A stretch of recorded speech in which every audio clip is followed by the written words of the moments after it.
That was a nice move by Pipkins, taking it right to the rack himself. Wide open three, left wing, and it's good. Nylon, the dunk likes that, Matt. A three from the right side, and it's good. The one, Pipkins, the man, yet again. Hello and welcome to The Flex. I'm Matt St. Jean. And this is Joe Howie. And we're coming to you after the Friars' 79-67 victory over Fairleigh Dickinson.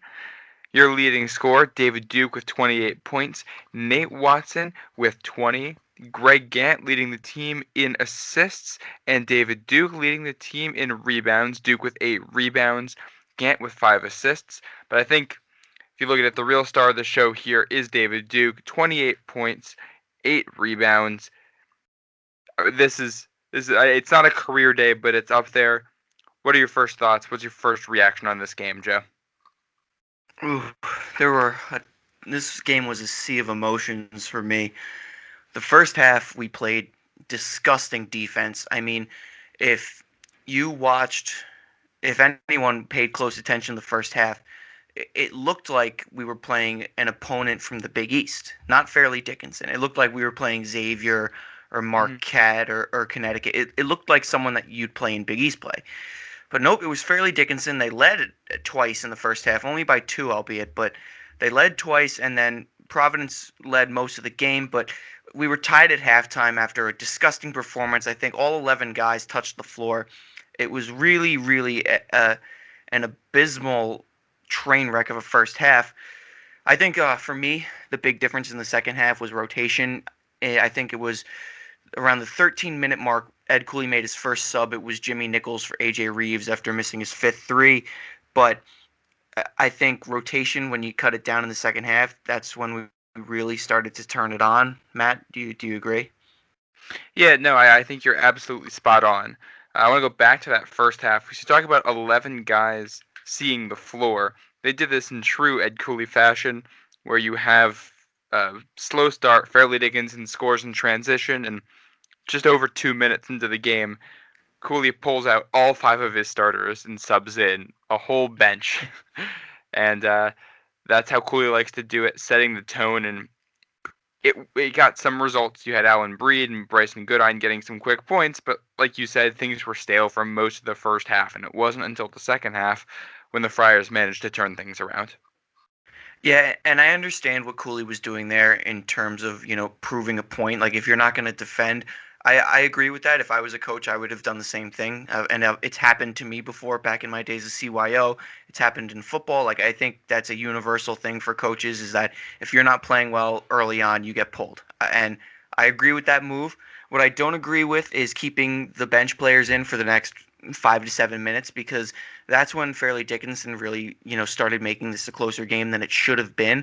I think you pull them, and then Cooley did this. He trickled the starters back in. You saw Duke came in about a minute and a half later, but it wasn't until around the 8 to 9 minute mark in the first half that all 5 starters had retouched the floor.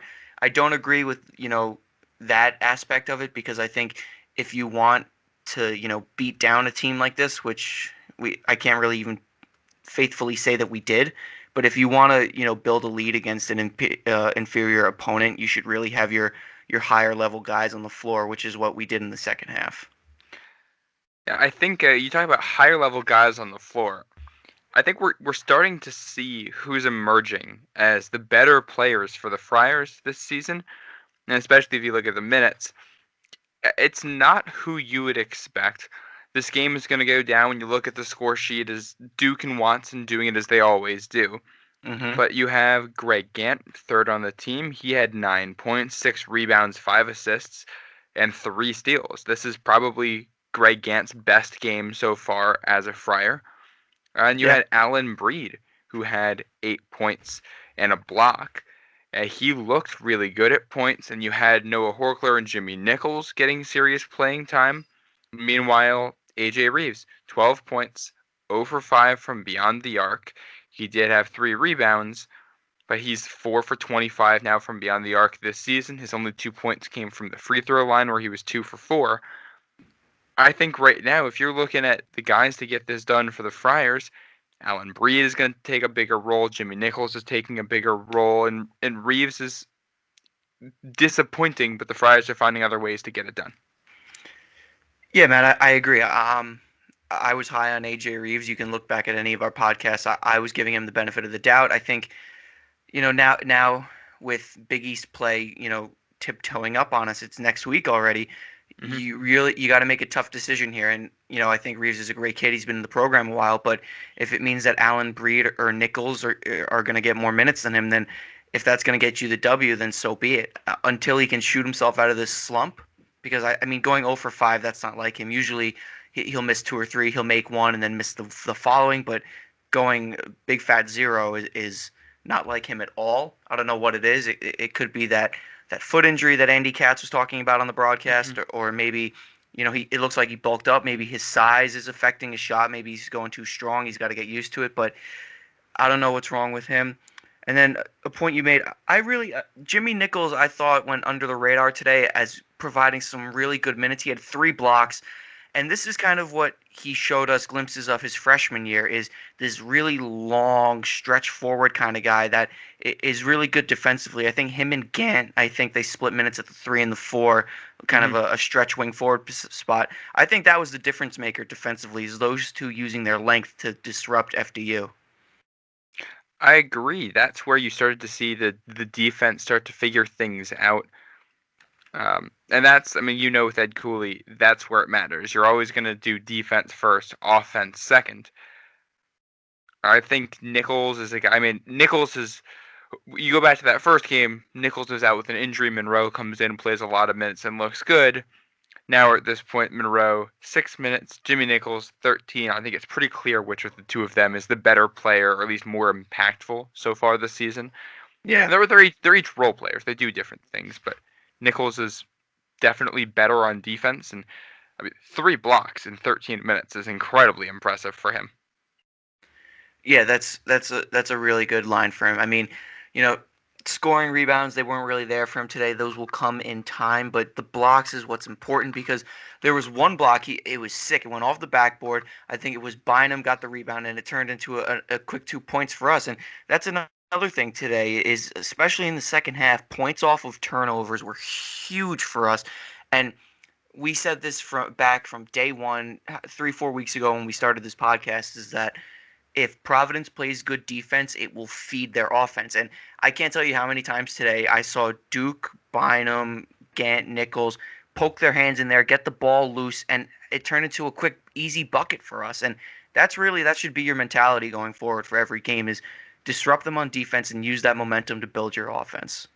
Yeah, like I said, I think I'm guessing you would agree with me that this is probably Gant's best game of the season, and we've been critical of him on defense. This was also his best game on defense this season. Yeah, and rightfully so. I was critical of him because as a sophomore starting at the 4 spot, I thought there were a whole slew of other options that you could have put there. And over the first 4 games, I personally didn't think that Gant deserved the minutes or the start. Today he turned on, and this is probably what the coaches have been seeing in practice. This is why he got that start, and you could really see it. And I think today Gant definitely outplayed Horkler, who I think you and I will both agree is the front runner for that 4 spot in the starting lineup against Gant. So, Horkler, that's not going to change. That's not going to change. No, it's not going to change. No. Horkler, he gets called for some cheap fouls. He's a longer guy, but severely outplayed by Gant today. So hats off to him. Really came on. He looked confident today. Now, I want to pivot a little bit, because we can't talk about this game without really talking about David Duke and Nate Watson. 48 points combined between the two of them. And I've got a stat for you. You're going to like this one. We talked let me hear in our preview about Chris Dunn and Ben Bentel back in 2015 and 16, about how that year the team was basically the two of them leading it with a casting crew to help them out. They scored 49.7% of the points for the Friars that year. So far this season, David Duke and Nate Watson have scored exactly half of Providence's points. Hey. That I like that stat. You're right. I'm glad you didn't tell me that in our little pre-podcast warm-up. I like that, because this is a true reaction right here. If you can keep up this production from Duke and Watson, and you can get the other pieces of the puzzle to fall in place, it's going to be it's going to be an enjoyable season. But, and this is a huge but, you cannot take 27 minutes to turn on. Today it took the Friars 27 minutes to turn on. It wasn't until the 13-minute mark in the second half, and that's 13 minutes left to play, that this team turned on.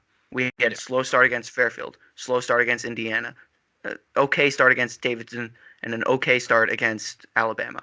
You cannot take the entire first half and almost half of the second half to turn on. No. That's just unacceptable. And Because Big East teams are going to ream you if you do that. there's a good chance Providence does not play a team outside of the top 100 on KenPom for the rest of this season. So you're right. You can't have those slow starts. I think the other thing that's concerning when you talk about that stat I gave with Duke and Watson, the plus side of it is that you got two guys that can carry the load. They've scored double digits every single game so far this season, both of them. They can do it all. They can score. They're really, really good players. The downside for that 2015-2016 Friars team was you play Dayton in the opening round of the NCAA tournament. Both of those guys get into foul trouble, and you lose to an inferior team. Yeah. And that's, I mean, you look at the Indiana game and the Fairfield game. I mean, almost every game so far this season, David Duke has gotten in foul trouble at some point. He had no fouls today, which is awesome. That might be the best part of his stat line. But that's one of those things. If one of these guys has gotten into foul trouble at some point in almost every single game this season, and when you ride two guys, if that happens, if somebody gets hurt, I don't know who steps up. Gant has impressed at some points. Bynum has shown a little bit. Breed has shown some stuff at times. You got guys that have flashed up and down this lineup, but there's nobody that's going to give you double-digit points per game outside of those two, except possibly Reeves if he's able to find his shot. Yeah, honestly, if we're going to talk about one or two role players off the bench or even in the starting lineup that are going to be production guys when Duke and Watson aren't really working, Greg Gant and Alan Breed are the two front runners for that. I think they're making the best case for getting significant minutes and being really big role players. I want to say Reeves, but he's really underperformed. I don't really know what's wrong with him. I won't get too back into that because we already talked about that. I'll also say I think Ed Croswell's being a little underused. He got a few minutes today, and I did see him on the bike in the background over off the bench. So I don't know if he's dealing with maybe some tightness. He's getting used to the season a little bit. So I'd like to see him see some more time on the floor.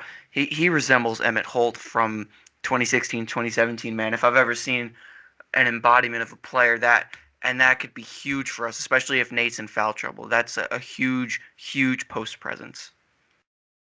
No, he is. He's a beefy boy down there, especially when you get into the Big East and you want to put a body against some of these guys. And I like as kind of the trio to play the 4 or the 5, Croswell, Nichols, and Watson, because Croswell gives you that big body. If you're going against Marquette and you want to put somebody on Theo John who can be physical with them, Croswell is great for that.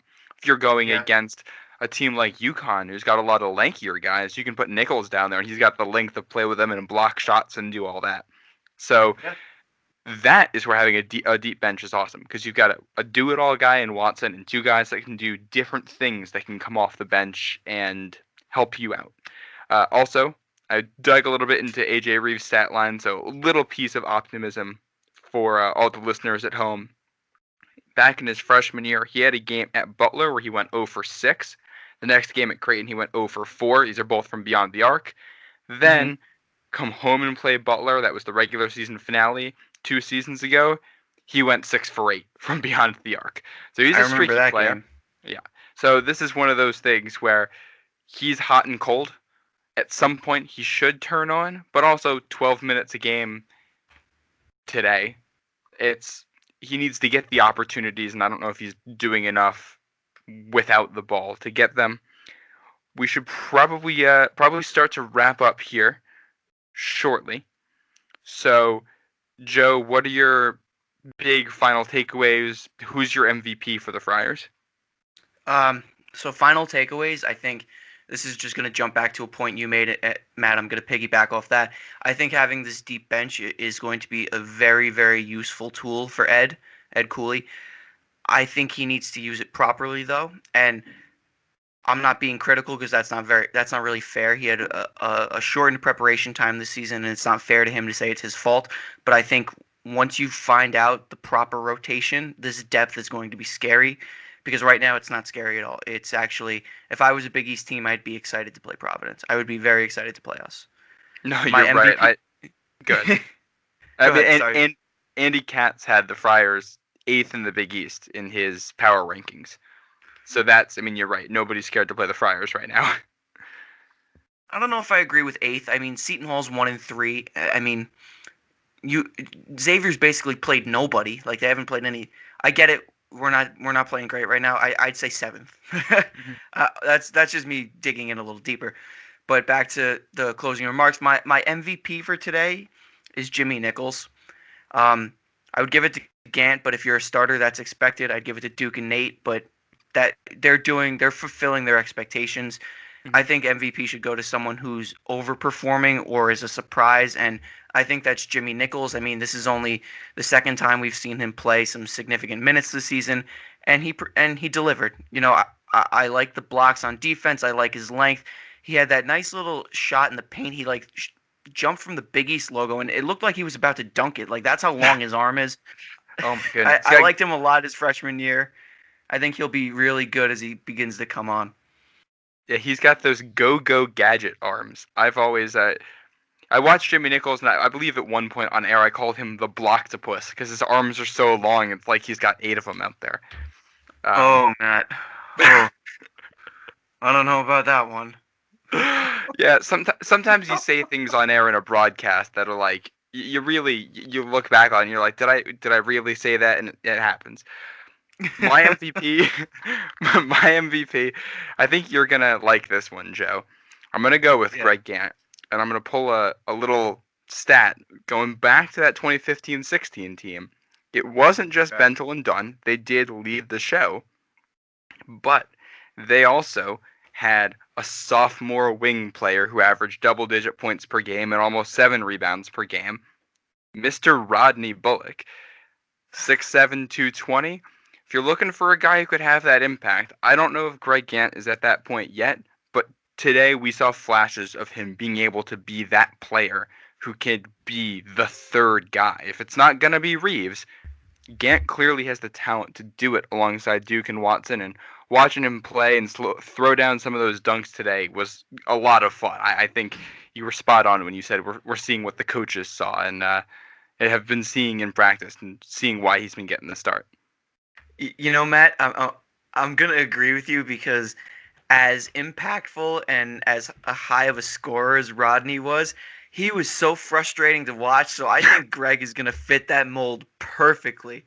Like I'm smiling thinking of this because Greg's the kind of guy where on one possession you'll be like, "Damn it, Greg!" like screaming at the TV, and then the next possession he's gonna have like this huge emphatic dunk that's gonna wake the entire building up. So I think he'll fit that role perfectly.